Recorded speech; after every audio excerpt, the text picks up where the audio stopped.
Hey,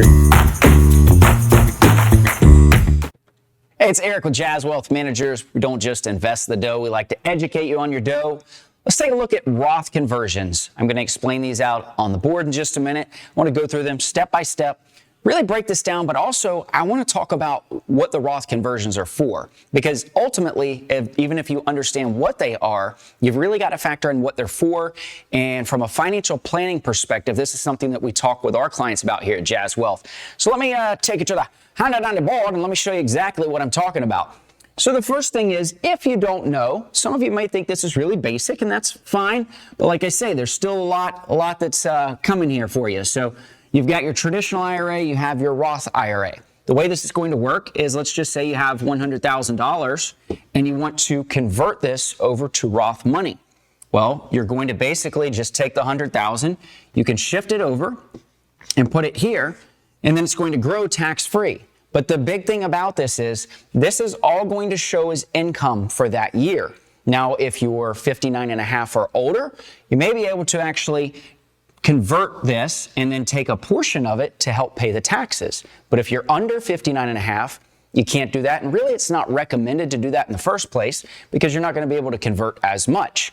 What's going to happen is then you should get a 1099-R. So the 1099-R is going to be for the distribution from a traditional IRA.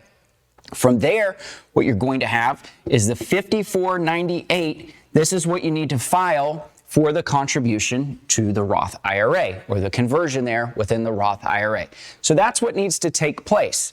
Now be very careful though, because when you do this, if this is showing as income, it's going to jump up your tax bracket. It's going to show as ordinary income. Also, when you do this, you have to think through, and I would suggest really just going to talk to a CPA about this, because you probably should be paying taxes in advance so that you don't get penalized at the end of the year. Now, if you're only doing a little bit, maybe it's not going to be a big difference for you. But if you're doing a large conversion at any given time, that's where you're going to have to be careful.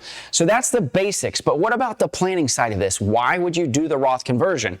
Well, the simple one is just for the sake of tax.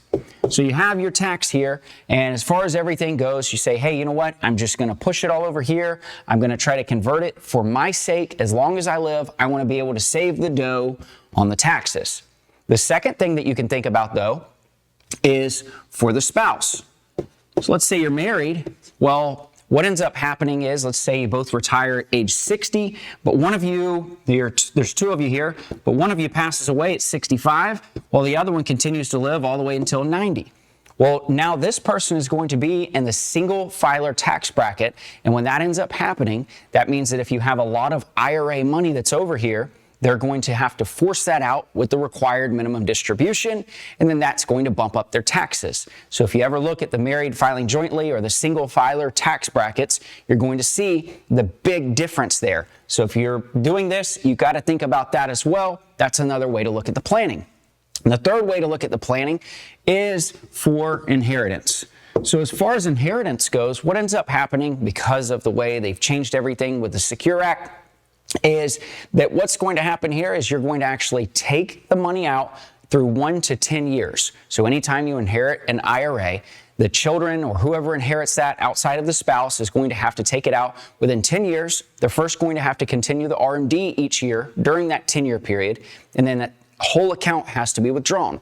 Well, if they inherit a Roth IRA, they're still going to have to make the withdrawal through the 10-year period and actually deplete the account, but they're not going to have to show that as income because it's Roth IRA money. So that's the huge win right there when it comes to inheritance. So it really depends on what way you want to look at this, but ultimately we like the idea of Roth conversions, but it's not something for everybody.